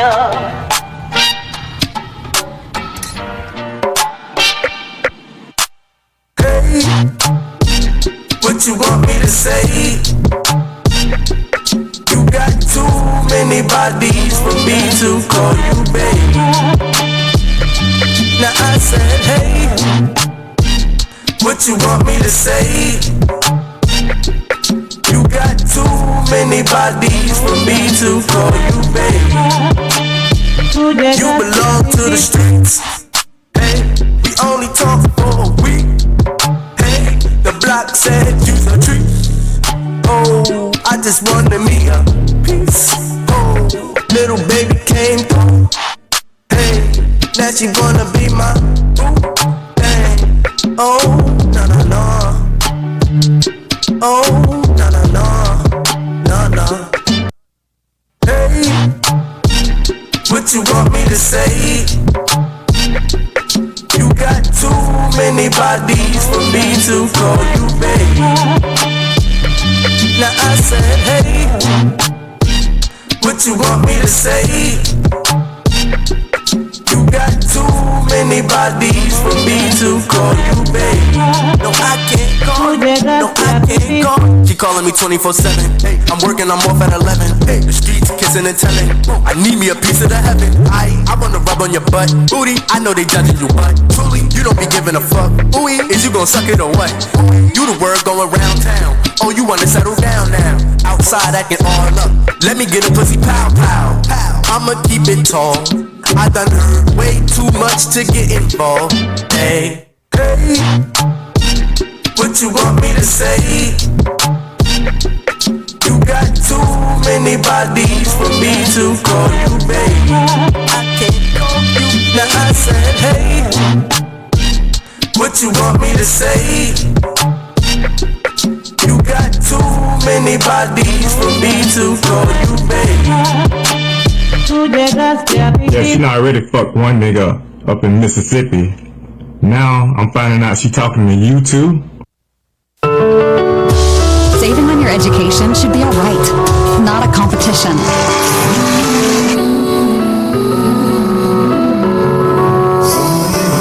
Said I'm sorry, I know I messed up.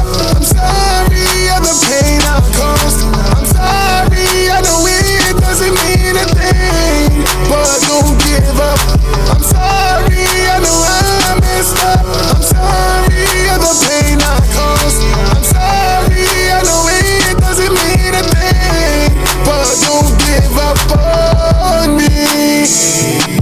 I'm tired of getting my heart broken. I could forgive, but I ain't gonna forget. Word. I'm sorry that I let you in, I'm sorry that you played me. I'm sorry for all the heartache I allowed you to give me. It's crazy, that relationship was based on shit. You played the victim, really tricked them. You manipulate the system for your own gain. The toxic foul approach to stop my growth like I need Rogaine. The fake ass smile's a joke, you should be choking at the whole thing. I won't let you trick me off the street. The love I have for you deplete my heart. I take it back, retreat, I don't know your name. I lose my mind, but I'm always on time. And soon you will see that you're better off without me. Cause I'm sorry, I know I messed up. I'm sorry of the pain I caused. I'm sorry, I know it doesn't mean a thing, but don't give up. I'm sorry, I know I messed up. I'm sorry of the pain I caused. I'm sorry, I know it doesn't mean a thing, but don't give up on me.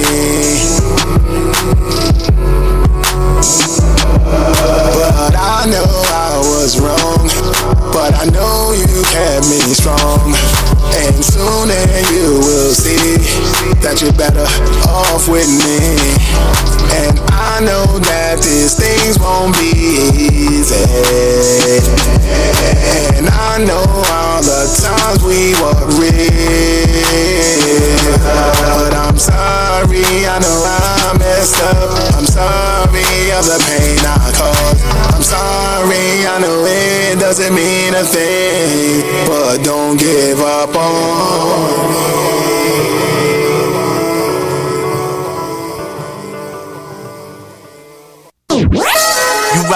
Riding local whips, bitch, this a foreign. Yeah, flexing on these niggas every day, getting boring. Yeah, please don't talk while I count, it's annoying. 100, 200, bitch, I'm ballin'. I just wanna text, can you please stop calling? Hate to have to block me a bitch this morning. If you owe me money, then your ass better run it. 99 problems, do your ass want 100? I don't think so, sir. Loud in that lane, I don't think so, Try by me, I don't think so, sir. All you hear is pew while the wheels go stir. Early in the morning, I be turning on my slap. I done taken all my L's and turned it to a bag. I text all my exes just to tell them that they trash. Tryna spin a block, nah, I should've cherished what you had, but you didn't. Now you ask me where we stand on business. Windows up on the Benz, all tinted. Them know all of my friends, authentic. 10 toes riding around on Lennox. West side, east side, uptown, east side, west side, uptown. Quarter brick, half a brick, whole brick. Fifth Ave, Lennox Ave, 7th Ave. West side, east side, uptown, east side, west side, uptown. Quarter brick, half a brick, whole brick. Fifth Ave, Lennox Ave, 7th Ave.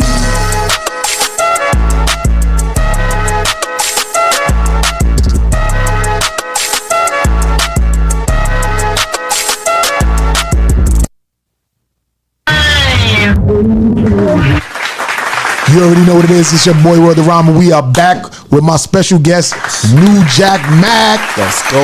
Y'all just heard y'all just heard a bunch of fucking dope ass records from him. Like, yo, bro, I ain't gonna front. Like, you really spit. Like, you really got, and you like, you're not just a spitter though, because you know how to make songs. Like, you really making like good records. You know what I'm saying? Like, appreciate that. How long has this been since you've been in the game doing this? Well, I've been like spitting since I was like early high school, like 2000, like 14 years old, and then like I started like making songs. Turn that down, like, bro. Like I started, like I was listening to a lot of battle rap. I was listening to Murder Mook. I used to Load the Lux, all them niggas. I'm like, I want to do this. So I'm over there fake battling rappers, people in school.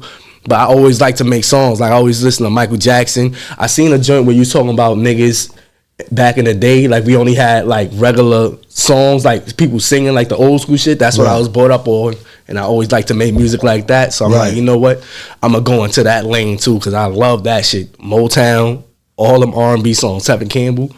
I can hear that though in your songs. Like you really know how to really keep people entertained with the music. Not only just the performing part, but you know what I'm saying? Because we performed at an event together the other day, but I had to dip up out of there because we had to go to some other joint. So I didn't really get to see you perform live, which I really like to see people perform live because that tells a lot about you as an artist. You know what I'm saying? When you get on that stage and you could captivate people, that shows that you really serious about shit. You know what I mean? As opposed to some people getting on stage and they just lip sync and everything and they just, you could dance and keep the people dancing and shit like that, but can you really perform your shit? Because I feel like this. When you performing in front of stadiums, in front of thousands of people, I don't think nobody's paying $40 and $50 to see you lip sync your shit. Nah, they did that shit in their crib. Like Jada, we was just talking about that earlier. Niggas, you know what I'm saying? Like, in their crib. I just feel like you can't just be lip syncing your shit. You gonna have to sometimes spit them vocals. So it's just what it is. Cause there was times where I was just recently at events and artists was performing and I heard cameramen say, yo, I can't hear you, turn it up. But it wasn't that they couldn't hear him. It's that the artist wasn't saying nothing. The song was playing and they was just lip syncing they shit and dancing. Catfishing. So as they was dancing, they was dancing, right? Damn. And then the vocals is playing, so you know that they not saying nothing. But even if your mic is loud and you rapping over your vocals and they can hear you live, that's one thing. But some of these dudes, they're not even rapping.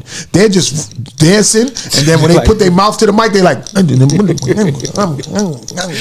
not even saying nothing because the song is playing. So they're there with the intent of their song plays and they're gonna dance to you while they perform it. You know what I'm saying? And that's what the issue is right now. So it's a weird time in hip hop, but you know what I mean? Like, when I was younger, my moms used to always tell me, oh, you like that fucking whack music and you doing all this and that's noise and da-da-da. So I don't want to be my parent telling me, you know what I mean, me telling the other young kids what my parents used to tell me. You know what I'm saying? It's like a cycle, yeah. Exactly. It's like a cycle.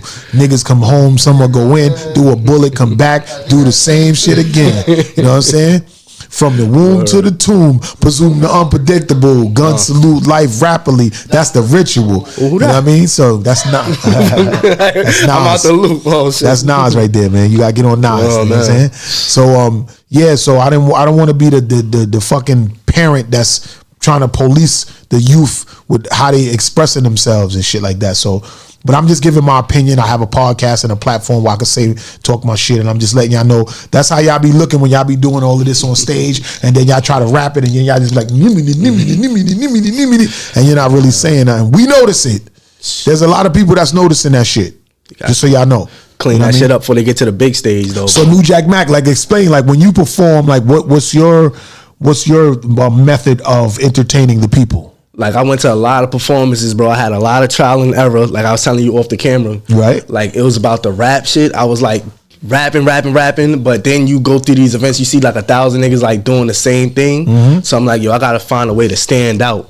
And then I'm over here like studying Michael Jackson. I'm studying Prince, like the greatest niggas that do this shit. I'm like, all right, stage presence is a big thing. Interacting with the crowd, big thing. You gotta do that. So now when I'm in this, I give a little speech before I let people know I'm funny a little bit. Tell y'all move up to the stage. And when I'm on the stage actually performing, I'm doing Michael Jackson kicks. I'm over there moving around, jumping over the stage. Well, not stage diving and shit, but I'm over there like interacting, making people stay captivated on me. Like, don't sit there and be boring. You gotta really do something. And there was a lot of trial and error. I had a lot of trash performances, bro. But that's why I think all of these open mics and showcase events and stuff like that for a new artist that's coming up in the game, I think it's very, very important that y'all do these shits. So when somebody puts a platform together for you, whether they letting you perform for free or you got to pay a couple dollars for practice sake and to get other people's opinions of your performance, y'all need to do that. This is the artist development for a lot of you guys. 100%. You know what I mean? In a showcase of 20 artists, it's only going to be maybe one or two that's really going to make it big. You know, it would be a miracle that every artist makes it big, which everybody believes in themselves enough they feel like they can do it. But out of a showcase of 20 artists, it might be one, maybe two. That's crazy. That's going to really, man. That's a crazy average, right? Yeah. But that's how it's going to be. So artists, y'all have to stand out the most. And a lot of times, I want a lot of people to understand. When y'all at these events and it's a competition, 9 times out of 10, the person that wins the competition may not be the person that becomes the successful one.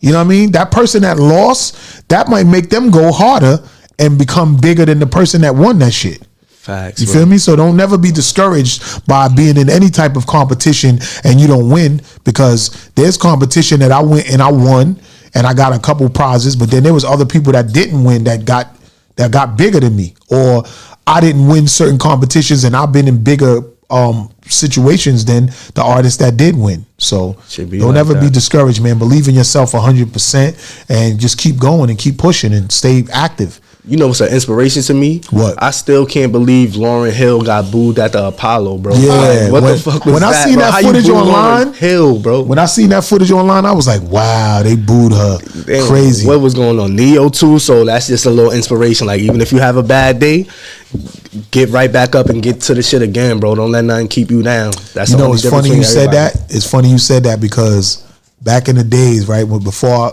I started working for the clothing line company, I met my guy Mark D'Amelio from Mad Soul Clothing, and we were at BB King's.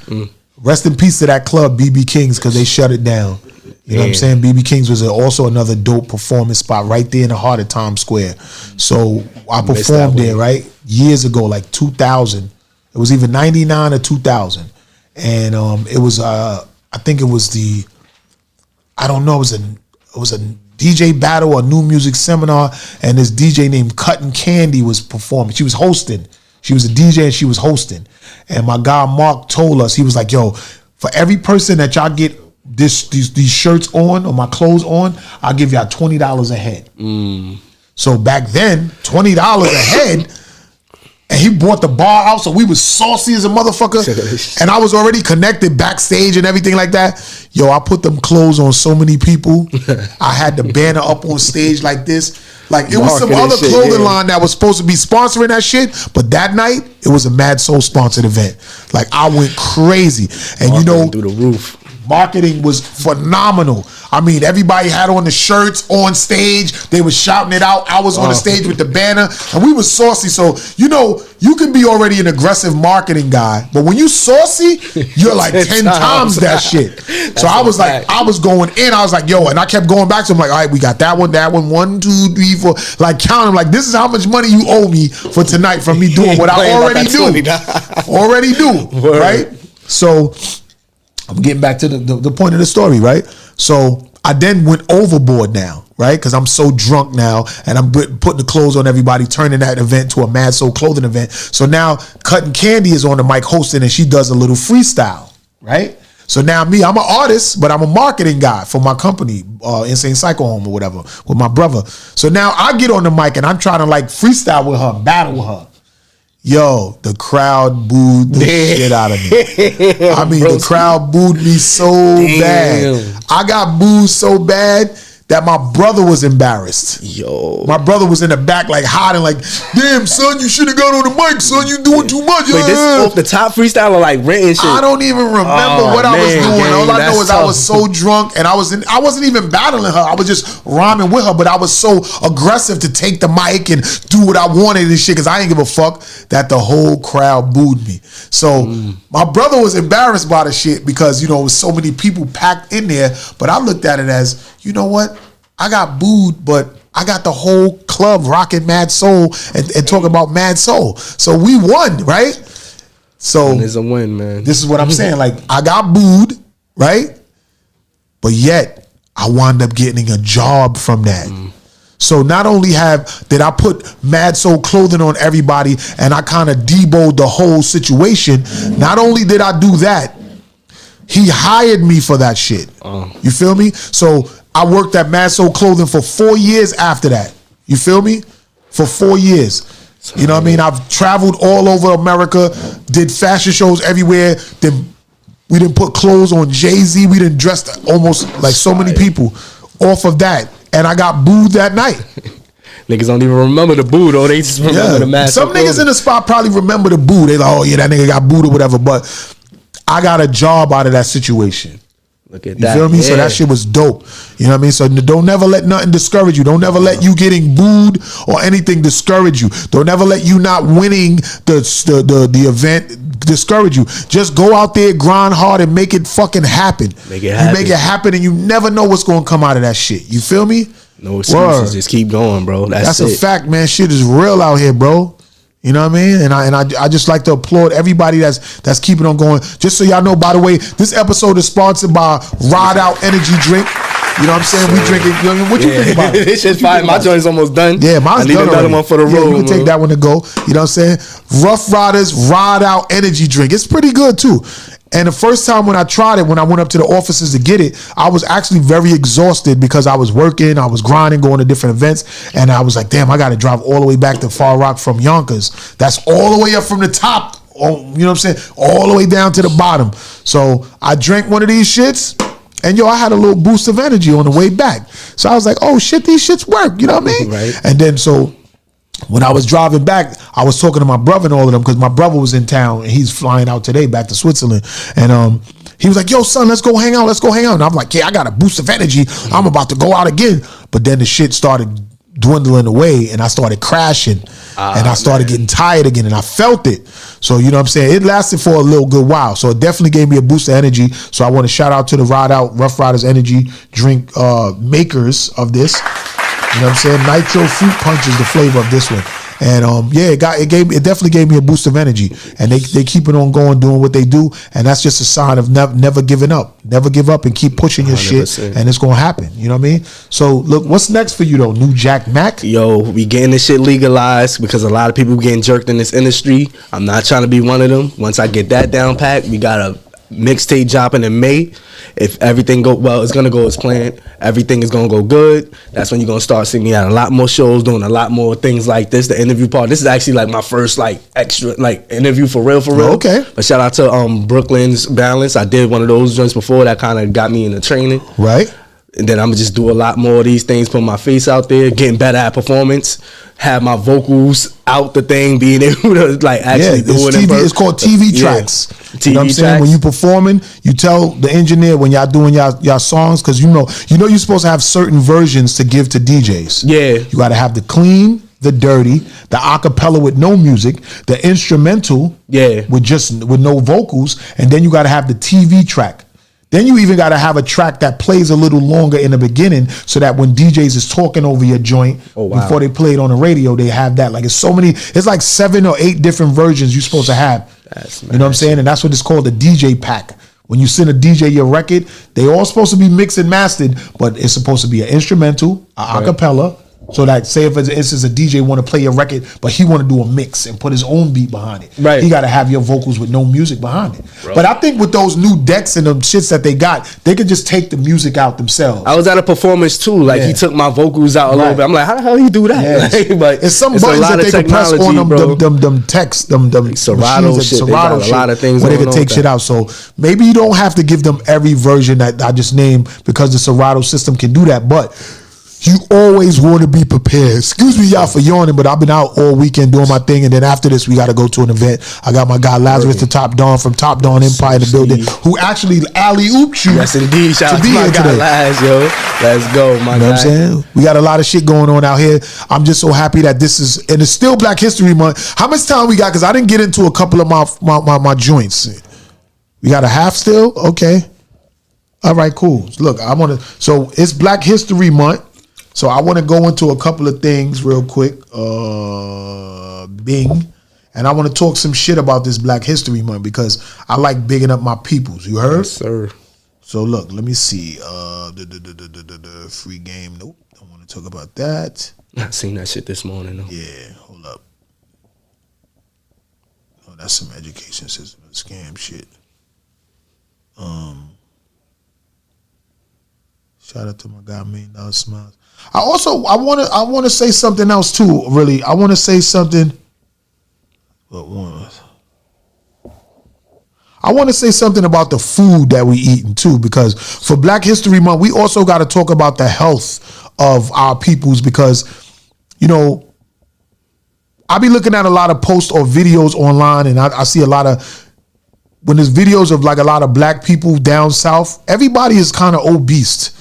Everybody's kind of overweight a little bit. You know what I'm saying? I was looking at certain videos and I'm seeing a lot of our people being overweight. So I think we need to start more so educating each other on the health of things and shit like that. It's a fact. You know what I mean? So don't always believe some of the shit that's out there when they telling you about food or anything, man. Just like, for instance, I always wondered why we have so much cancer now.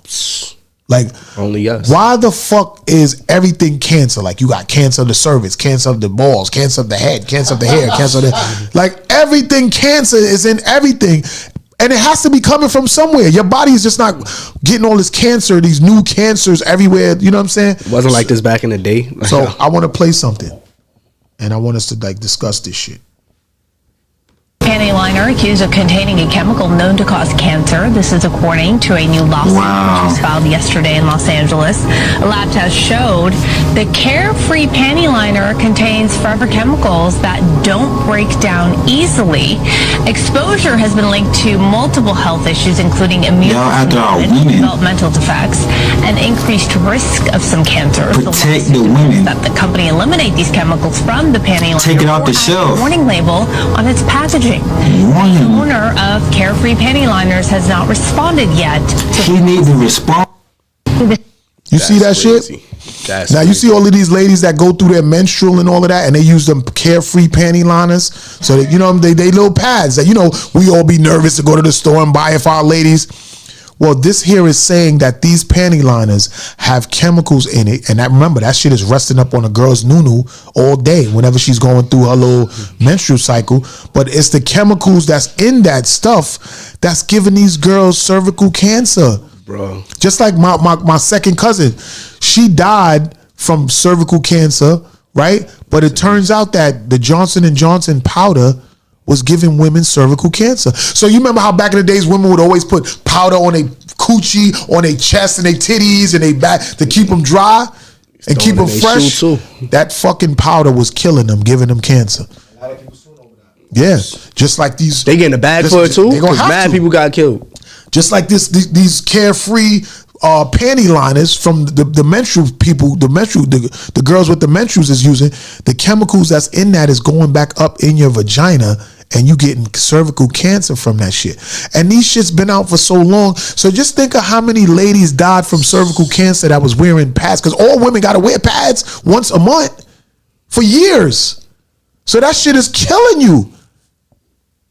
But who would think that shit would be the cause of cancer though? Like, you thinking that shit is just like trying to stop some shit that's going on. Word. And that's the problem. Like, yeah. Just like when people was using the powder all day, thinking that the shit was okay.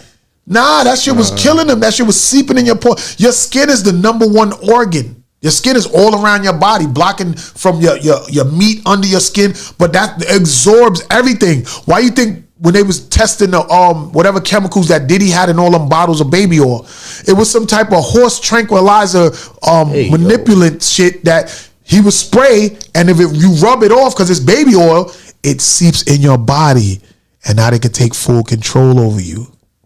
So anything that you got, this, I get to thinking. I'm telling you, bro. Nothing now. Like, I'm telling you, bro. Like any lotion, deodorant, whatever chemical they put in that shit, and you put it on your skin, it perfumes. It all seeps into your body, and it kills you. So one of the things that I wanted to say for Black History Month, we need to be more precautious of the stuff that we doing and the things that we eating.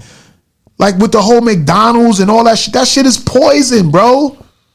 Rest in peace to Biggie's moms too, by the way. I didn't want to go through without saying that. You know what I'm saying?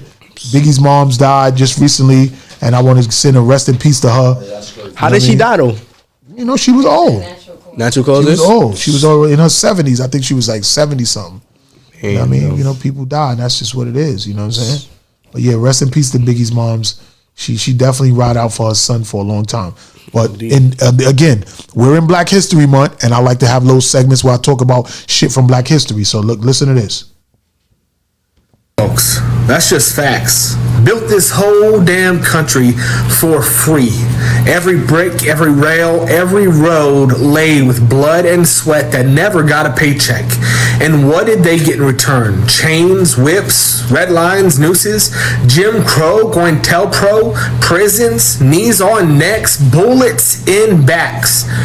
Ain't no other group forced to love a country that hates them like this. That's strength. That's America. 400 years of free labor built the economy. Cotton alone was worth $3 billion in 1860. That is trillions today. Wall Street, founded on slave trade. The White House, built by enslaved hands. Every dollar ever printed got black labor backed into it. But tell a racist that and they act like it's a history opinion. They fought in every war. Crispus Attucks bled first for this country in 1770. Black soldiers saved America in the Civil War.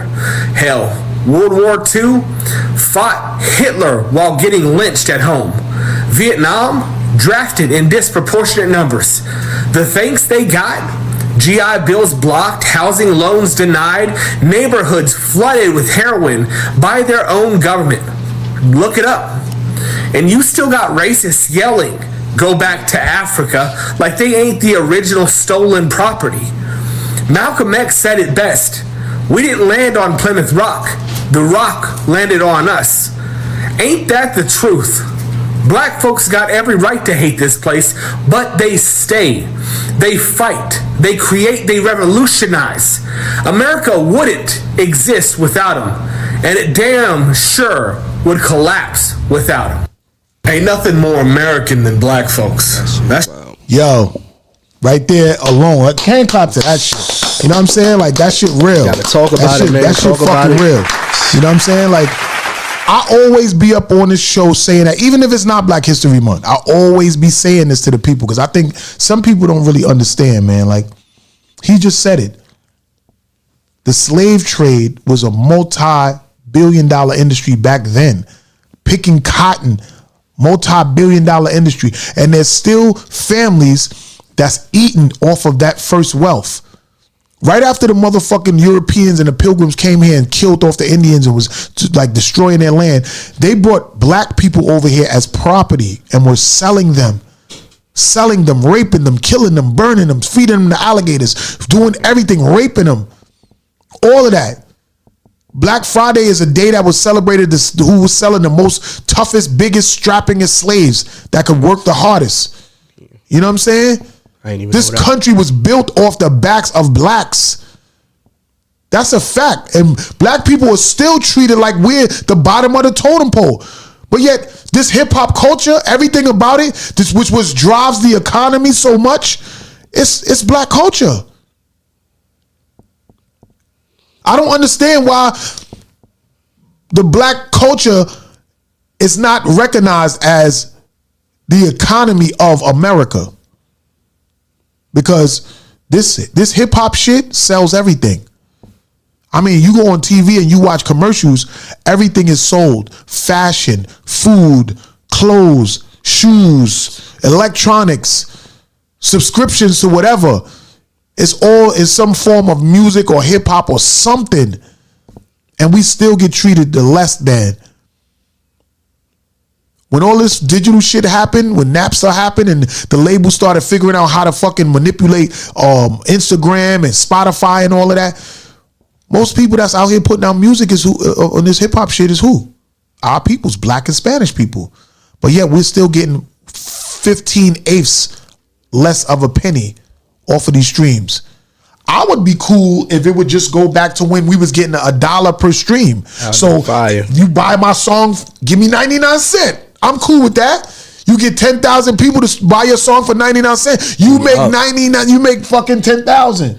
All the way up. 900. You get $9,999. Why we can't have it like that? Why y'all niggas is trying to say you make 1 billion streams and you only make fucking what is it 4,500 or 45,000? Like, get the keep fuck it out. 9 to 5. You just might as well just do that. Exactly. Like, but see that again, and that's why I do it. That's why I work my job and I run my company so that I'm always going to be good. Money's always coming in, regardless. If something don't happen in the entertainment side, I know I still got this over here. Facts. And some people used to say, yo, you know, you don't want to have nothing to fall back on because if you fall back on something, then you're not going to put your all into that. But that's not the era we in right now. The era that we're in right now, you have to fund yourself. You have to fly to these places where you're appreciated and not and celebrated and not just tolerated. If you ain't popping in your town in that area, you got to come to another town. That's a fact. That's what it is. You can't stay where you're not really wanted. That's why you can buy this in the hood for $1, and when you get to the airport, this shit is fucking $6.79. The same water. Because it's where you take your shit. You feel me? And that's what it's all about. You feel me? So we got the most influence though, and they still treat us like this. I feel like they know, but they try to downplay it so everybody else won't get excited. Like, yo, they really the lit ones. Like, what are y'all doing?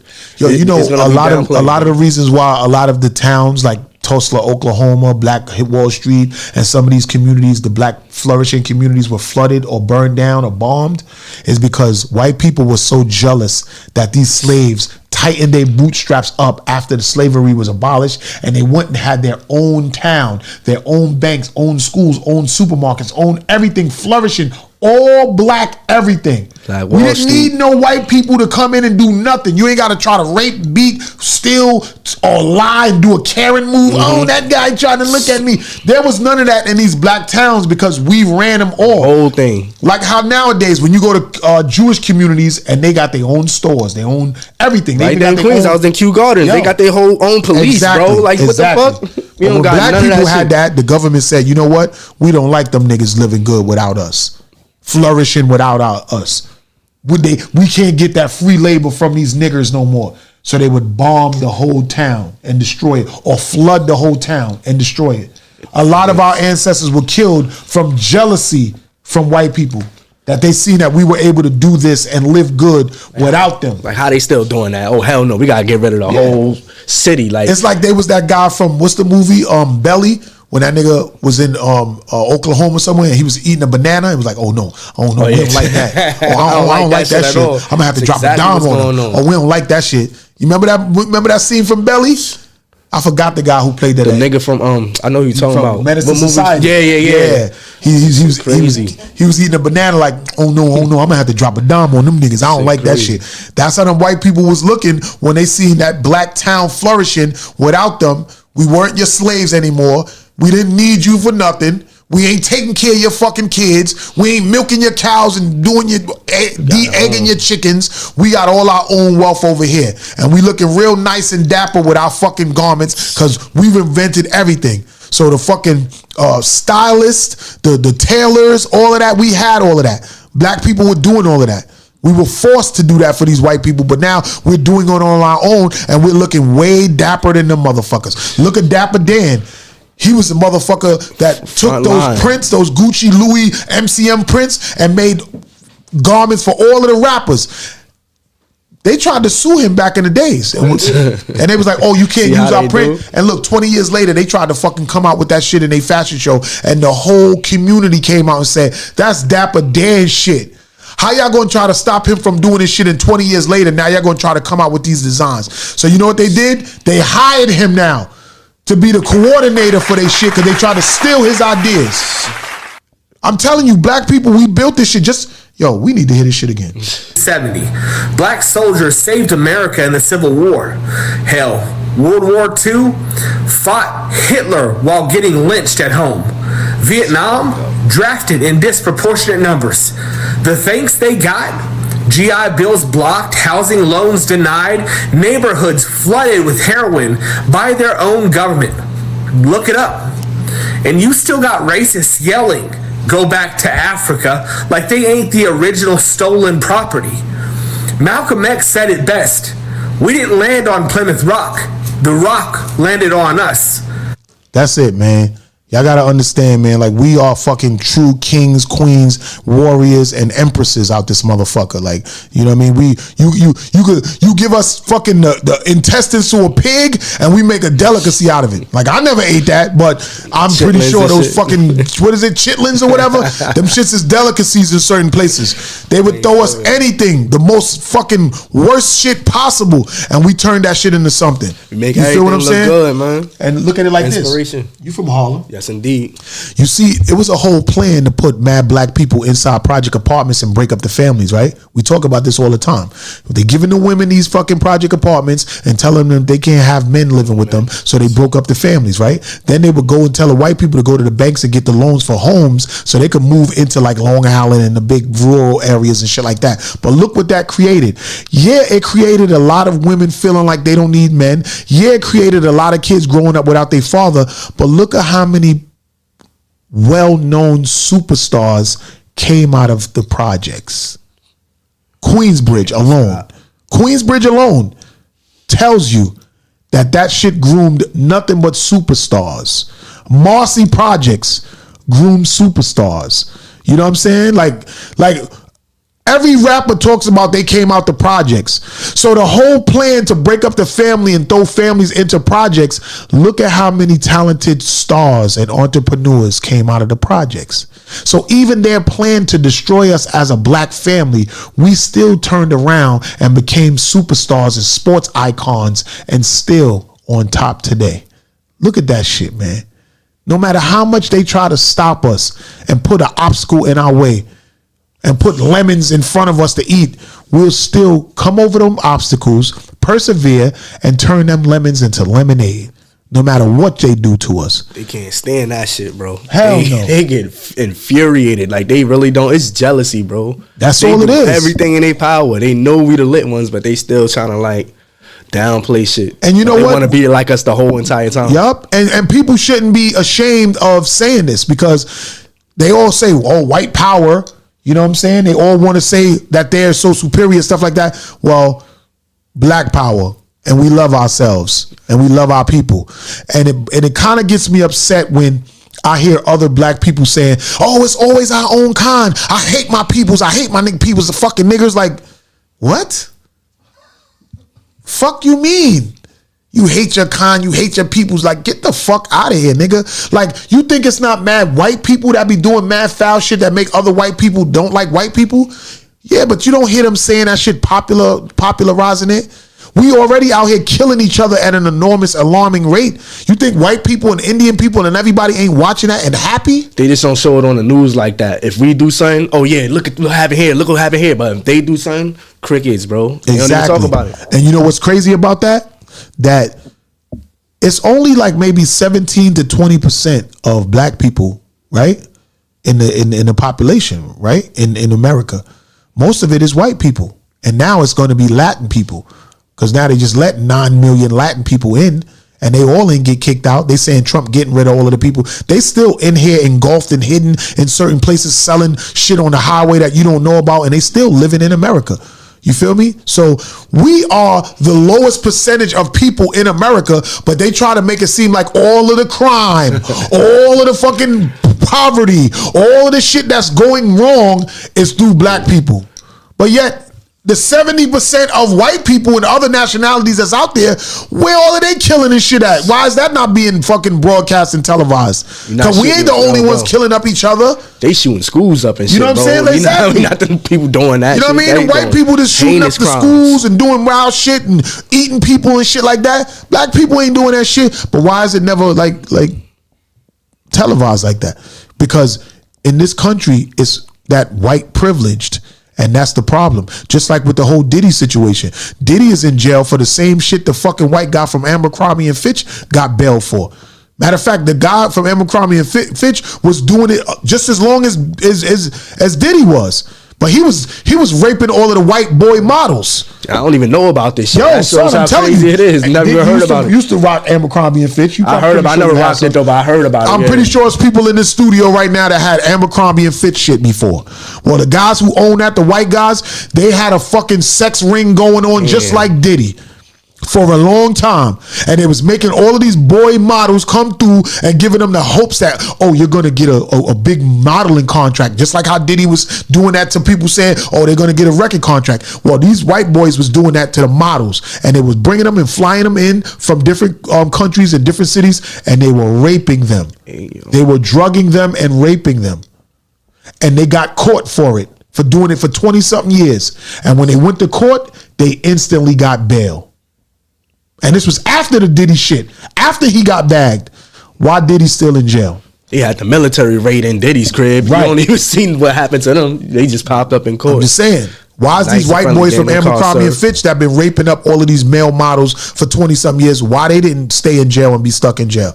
It's always some white privilege shit. Now, don't get me wrong. There's white people that I know, that I love, that I got mad love for. They my fam. I grew up with them and shit like that. But yo, the unfairness is so unproportionalized in America, and that shit is spilling over into other countries to where people are coming here and they told, watch out for the blacks, watch out for the blacks. Even though people want to come to this country because they'll see the black culture or the black sports, the black whatever.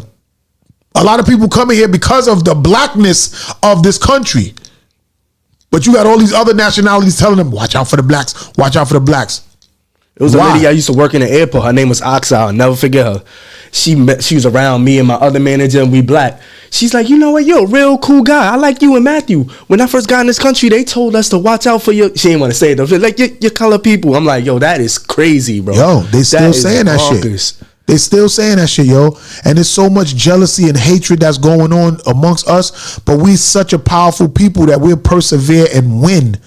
We can win no matter what. Like Khaled said, he's another fucking motherfucker that eats off of this culture, because he's fucking Arabic or something. He ain't black at all. But all I do is win, no matter what. That shit is a fact for us, man. No matter how many obstacles or how many times they try to bring us down, we still fucking win. You them chosen ones. They can't do nothing about it to stop it. They know their time is limited though, bro. You know what I'm saying? It's gonna be limited. So I just want to say this to you, Nujack Black.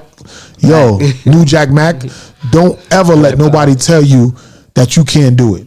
Your music is fire. Like, I'm just telling you right now, your shit fire. So, you know what I mean? You got something there. All you got to do is really market yourself correctly and stay grinding, stay being involved with a lot of shit and making it happen for yourself, and you will make it, my nigga. I appreciate what I'm that. saying? The music sounds really, really good, my guy. You switching it up, doing different things with the singing and you know what I'm saying, the pop music to the rap and the hip hop, and you can really spit and all that. So just keep doing your thing, bro. I really appreciate that you coming in and you giving that type of vibe to the culture and shit like that.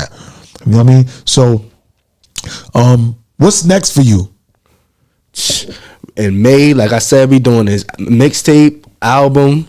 We about to just really start promote. I gotta get the marketing shit right too, bro. Cause like you can be the dopest person in the world. I was listening to Wallow. If you don't know how to market yourself, bro, you're gonna do bad in this business. That's why you working with Top Dawg Empire. Yes, indeed. Shout out to my guy. He definitely got me holding me down with that shit, bro. Top Dawg Empire gonna get you on a lot of shit, just like you here today. And this is just the beginning because I'm on my lives. It's re-recorded by S.STREET Media, then it gets rebroadcasted on iHeart and Rough Riders and all these different platforms. So, and this is just my show because you got other shows on there like AKA Promotions, with Pacheco Productions and all that. There's so much shit going on in here that it's so much things. When you network, you get on a whole bunch of different platforms and shit like that. And that's what it is. So this is, as long as you align yourself with the right people and you got your budget up where you can make things happen, yo, you gonna make it. You gonna make it because you got the music for it. Yeah, it takes money to make money, and this shit is not cheap. And when you invest it in yourself, that's what's you better word. not hesitate and be cheap on yourself. Nah, investment is the key word. When you take that girl out, you might want to go to a little restaurant that ain't too expensive to try to get it. But when it's in your career, you see what I'm saying? when it's your career, you gotta really motherfucking work and how you expect somebody else to spend the money on you if you only want to spend it on yourself, bro? Exactly, that's a fact. So, yo, where people can find you at? Nujack Mac, NUJACK MAC. You can find me on Instagram. The link is in my bio. You're gonna see all my music on there, and you're about to see it everywhere soon. Once I get this shit legalized, you're gonna see this shit everywhere, bro. Y'all gonna see me again. Shout out to my nigga Lazadon again, Harlem in the building. And again, shout out to JR Wright. I'm so mad I forgot your name, bro. I got him on that shit now, boy. I'm tight behind that shit. I'm gonna make some clips and I'm gonna put this shit out and shit. So little opus clips and shit so you can see what it is. But I definitely want to book JR Ryder to an event, or not even just book him, like do an event with him and have him come out and we could, you know what I'm saying, get that shit popping. Yeah, you know JR Ryder is last. What you mean? Yeah, so then you need to contact them so we could do something together. Like I want to start doing events. See, I'm putting my plans out there for the people, but this is my podcast and nobody can stop what I'm doing. So I can say what I want to do, and this is how it's going down. Again, this episode is sponsored by Ride Out Energy Drink from Rough Riders. Y'all know what it is. The show's on Rough Riders, shit, bro. Exactly, and that other one's yours too. You know what I'm saying? I appreciate it. So, you know what I mean? And don't forget, this Wednesday, February 26th, we're gonna be in Queens at 22702 Linden Boulevard and shit like that. You know what I mean? Moonlight Corner. It's a dope ass performance spot. It's going to be Lucy the Movie soundtrack media mixer, because Lucy the Movie is out right now on lucythemovie.com, and the soundtrack is dropping in April, which is right around the corner. And we're going to have a lot of media there. We're going to have a lot of the artists that's on the soundtrack performing, and we're going to do Q&A with the producer and the actors and actresses of the film. So we're going to have some of them in the building, and we're going to be doing events like that and different themes for Watch Wednesdays every Wednesday in Queens. So a lot of the different artists and people got shit going on. Just holler at us and we could probably do an event together and make some shit happen. And it's going to be on a Wednesday, and the doors open up at 6 and it ends at 12. So it's going to be a lit night and shit like that. So when we do the JR Ryder joint, and even ones before that, but you definitely need to be in the building. I gotta be in the building. You know what I'm saying? Subscribing and everything. I need that notification. You know, we already put that in the air. You heard? Top Dawg Empire, we put that in the air. Make sure you get on there to get, you know what I'm saying, JR Ryder in the building. You heard? We're going to do what we do like we do it for TV. So I got my guy Nujack Mac in the building. Y'all going to see more of him. Y'all can watch this rebroadcast again on Thursdays from 10 to midnight on Rough Riders iHeart. And we're going to have him at a lot of more different events and shit like that going on. And, anything you want to let the people know about you that they may not know or you want them to know? Oh, nah, I'm just a nigga that don't stop. I just want to give an inspiration. Like we was talking about earlier, please do not stop. This shit that we do is not easy, bro. The only difference between these other niggas that's celebrities and that made it, they just didn't stop. So whatever you got going on, don't let nothing discourage you. Just keep going, bro. You right there, bro. Right? And the price is going up for sure, for sure. Nujack Mac, Harlem. You saying that make me feel like the time when I looked at the picture of the guy hitting the rocks.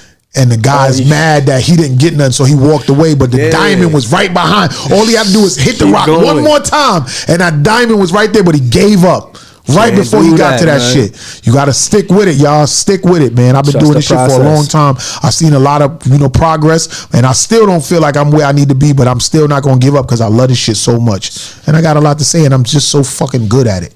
You know what I mean? So with that being said, make sure y'all follow my guy Nujack Mac on Instagram, on everything. A lot of his music is on SoundCloud. The shit was dope. I played a lot of it for y'all, and we're gonna get up out of here. We're gonna see y'all next week. Don't forget, Rough Riders Energy Drink Ride Out is in stores now.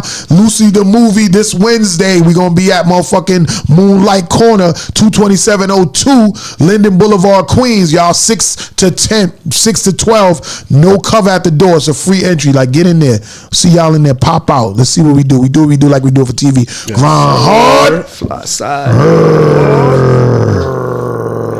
Let's go.